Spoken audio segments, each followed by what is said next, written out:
Hey folks, this is Fernando doing another video for the Modern Survivalist. Before I get started, I want to dedicate this video to Lisa Bedford, survival mom. Just got off the phone with her doing an interview. She's going to be having that in her website I think sometime next week. I'm going to be leaving a link to it in my website as well. Survival Mom, she has the website, a YouTube channel as well. Check that out, and a book in Amazon as well. Good friend. She was mentioning that I kind of look like a cartoon, always dressed the same way, and yeah, it is true that I have like a couple of the same black fleece. And the thing is that everything else that I have kind of looks the same, because either different fleece that are all black or dark blue or dark gray. So, and even sweaters and my shirts or t-shirts, it's always like black, dark gray, dark blue, or something along those lines. So either it's actually the different fleece that look the same, or sweaters that look the same. Yeah, kind of like looking like a cartoon. It is part of the gray man approach that I like about clothing. Those kind of colors don't attract that much attention. So that's why I go for that. It also simplifies things for me, because they kind of go well with jeans and 511 pants, which is what I usually wear. So yeah, that's why my wife, she calls it like my uniform, because it's always looking the same way. That's why I'm looking like a cartoon sometimes. But yeah, it's actually different clothes. I'm not always wearing the same exact thing. This video is going to be about prepper myth number 3, homesteads. The epitome that every prepper survivalist is aiming for in terms of the search for ultimate self-reliancy. And first of all, it's not that a homestead is a bad thing per se. It's as I always say, life is just too short. If that's what you enjoy doing, just go for it. There's really nothing wrong with that kind of lifestyle. If you like the idea of having a homestead or a farm and growing your own food, like I've like our friend Marjorie Wildcraft shows in the DVDs of hers that I have reviewed. Great information there. That's just fantastic. The only thing that I'd like people to understand is that it is not the end-all solution for everything disaster and preparedness wise. It is a great kind of lifestyle, definitely so. Growing your own food is definitely a good idea. It's not only healthy, it's a good way of spending your time, especially if you do enjoy it. Okay, living closer to nature, living away from some of the larger cities, more people packed together. It is true that in certain cases, being further away from people would be a benefit. That much is true in certain scenarios. Now, at the end of the day, we also have to realize that it is not the most practical thing to do. In fact, if we're going to be completely honest, it has more disadvantages, purely speaking, from a survival perspective, than it has advantages. So I understand willing to trade some of those for a lifestyle that you enjoy and you look forward to, but we have to keep this real so that people don't just go for this thinking it's, well, this is what I need to do because it's the end-all solution for every possible emergency disaster scenario that I may be seeing. Actually, purely speaking, from a survival perspective, looking at the cold numbers, the truth is that the further away you are from hospitals and emergency medical care, the more the life expectancy drops. Okay, the further away you are from immediate emergency medical care, the less your chances of survival are. That's why life expectancy drops. So if you're going to be living a gas tank away, or half an hour or an hour away from the nearest hospital, or the nearest ambulance is going to be taking an hour to reach wherever it is that you are, it is not wise, speaking specifically from a survival perspective. Why is that? Because you're kind of more likely to die because of some of the more common things, such as cardiovascular emergencies and diseases and strokes, than you are being shot by looters, zombies, or aliens, or whatever it is that you have in mind, or dying because of a solar flare causing the end of the world, or something like that. All right. Those ordinary, mundane, normal things are the things that actually kill the most people.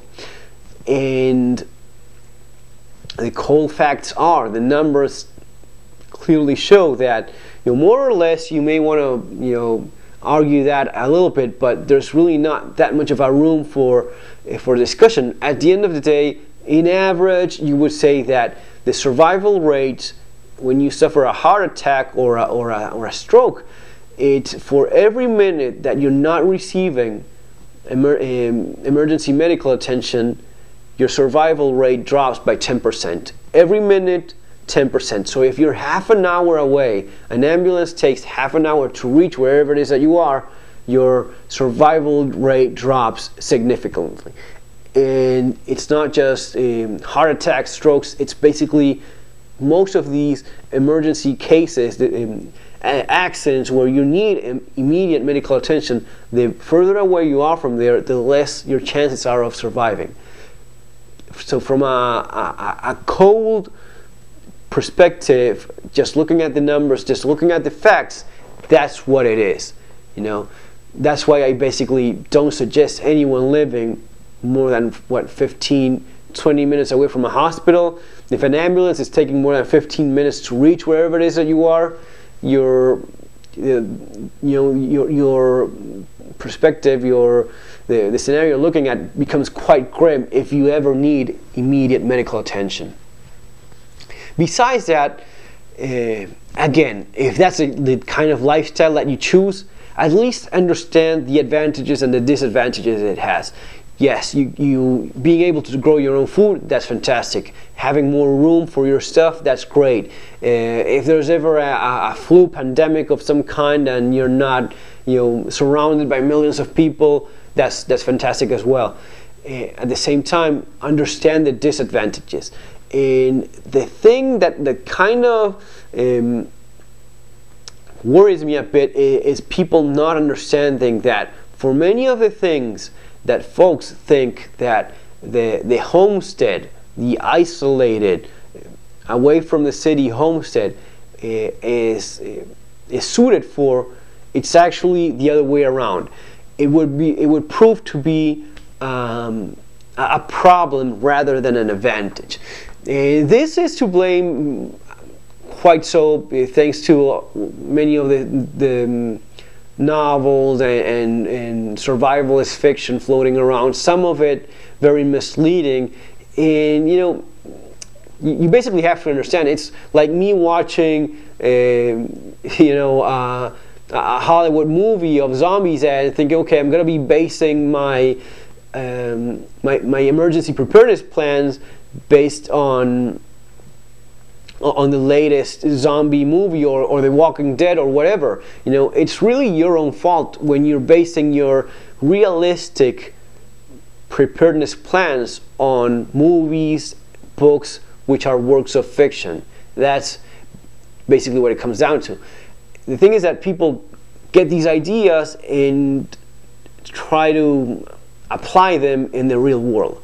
In the real world, if you're thinking of a worst case scenario like of the kind of a very high crime rate, very violent social unrest, the survival homestead that you probably have in mind will not work.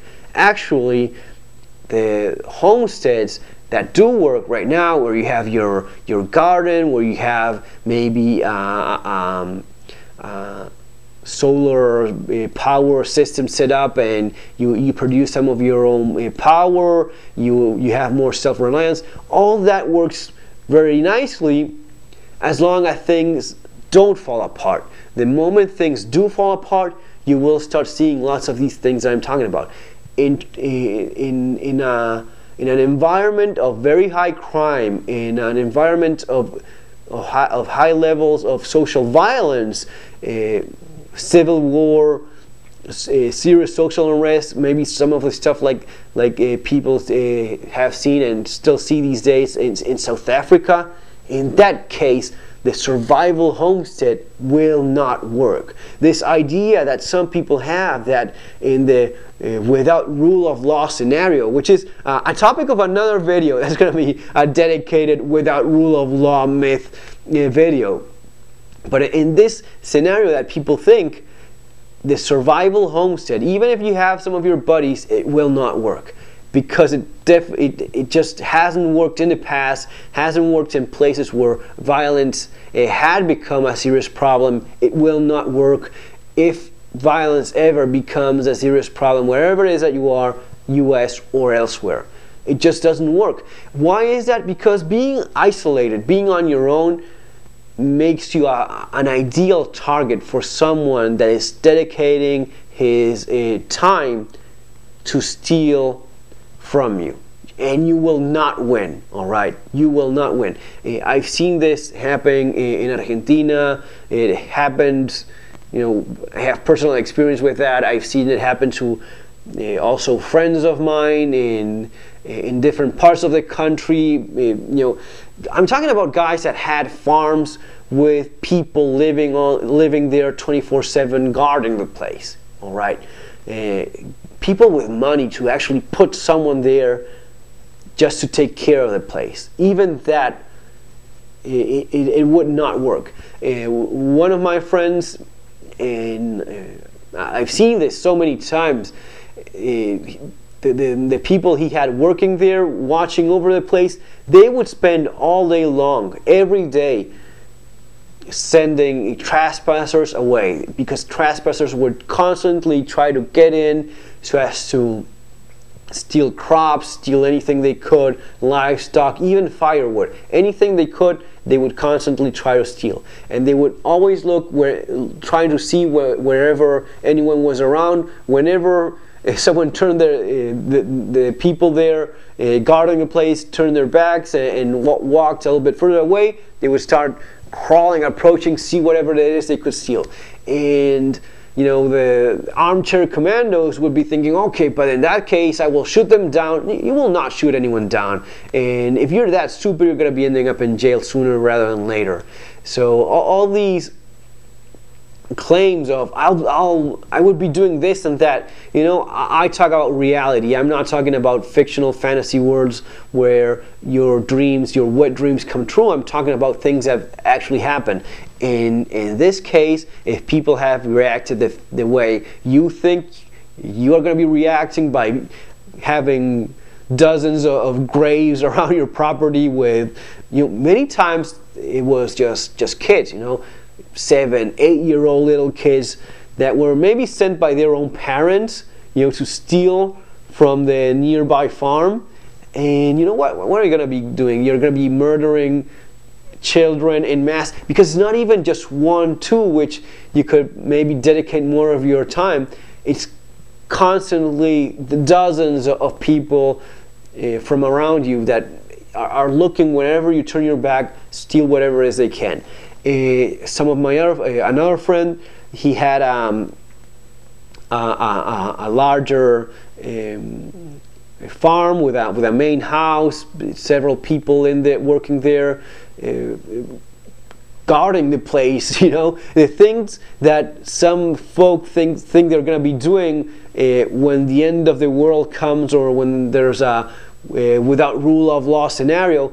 This guy was actually doing. He had people there watching over the place, and you know what? He still got hit, and he got hit not by zombie looters, hordes of refugees. He got hit by organized criminals, and a group of of criminals. They obviously gathered intelligence about the movement going on there. They saw how people came and went in this place. They organized, and they slowly but methodically moved forward. They took control of one of the buildings where they found some people, put those folks at gunpoint, moved forward from there, and they just took over the place in just a few minutes and stole everything they wanted. It basically fails. It failed in Argentina, it fails in South Africa, it fails in Syria, it will fail in any other place where violence and high levels of crime are a problem. It would fail in US if you ever get to see some of it happen in your own country. If you don't like the case of Argentina, South Africa is a perfect example of what happens in a very violent society where crime is out of control. I had the pleasure of meeting some very nice South African people. They were actually looking at leaving South Africa because of this same thing that I'm talking about, how the farms in South Africa failed in terms of keeping people safe in spite of all the efforts. What these nice people from South Africa would tell you was that the only way of somewhat living safely in South Africa was living in very well taken care of gated communities with some serious security. I'm talking about 24/7 guards constantly watching the perimeter and very advanced security measures being taken and being in place in these gated communities. Talking about gated communities, imagine a subdivision with a well-defined perimeter and guards constantly watching over that. Even that would not be 100% safe, and these folks were actually looking at leaving South Africa because that was not the way they wanted to live anymore. That wasn't even safe in spite of all the security that they had. They were looking at Uruguay. I think they were going actually for Australia, which is actually a better idea. The point is, it failed in South Africa as well. The only way of somewhat living safe is a well-guarded, gated community in that kind of scenario. It's not a homestead with a few of your buddies living off the survivalist fantasy. That's maybe the biggest myth about the survival homestead, that you and a few of your friends or a few families that are and such are gonna be fighting off organized criminals. It will not work. It simply cannot work any more than it can work for you getting rich by gambling in Vegas. You will not beat the house in Vegas. You're not going to be beating a half-organized criminal. Why is that? Very simple. Right now you're just watching this video. Right this moment you're watching this video. Right this moment someone else is thinking about how to steal from people like you. And since you cannot spend the rest of your life checking the horizon for approaching criminals, you are destined to failure in this game of who's going to be winning, the criminal or you. Because the criminal is dedicating his time to attack you, and you cannot dedicate all your time to fighting the criminal. It's impossible. You don't even know when he's coming, and he only has to be successful once to get you. He can watch over you without you even noticing for all the time he wants. Just driving nearby, watching with binoculars, and what are you going to be doing? Just arresting or killing anyone that just drives or walks past the surroundings of your property. People do that all the time. There's just no way of knowing. That's why it always ends up in failure, this game of you trying to beat all the other criminals that are looking to make a living out of crime. It's just a way of life for them, and it's impossible to win in that game. That's why at the end of the day, the final solution for that kind of crime level Argentina, South Africa, Syria, any other place where danger is it's so raw. The only solution is actually leaving the place. You just cannot win in this game of people willing to do this towards you.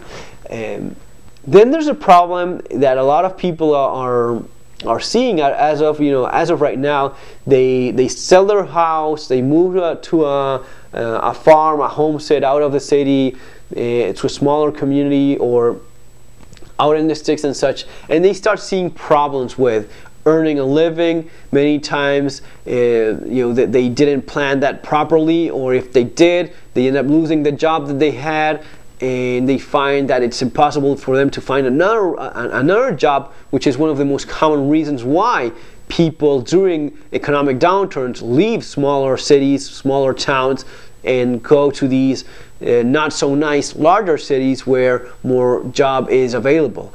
Then there's problems in terms of a family or the kids looking for more opportunities in terms of jobs and education.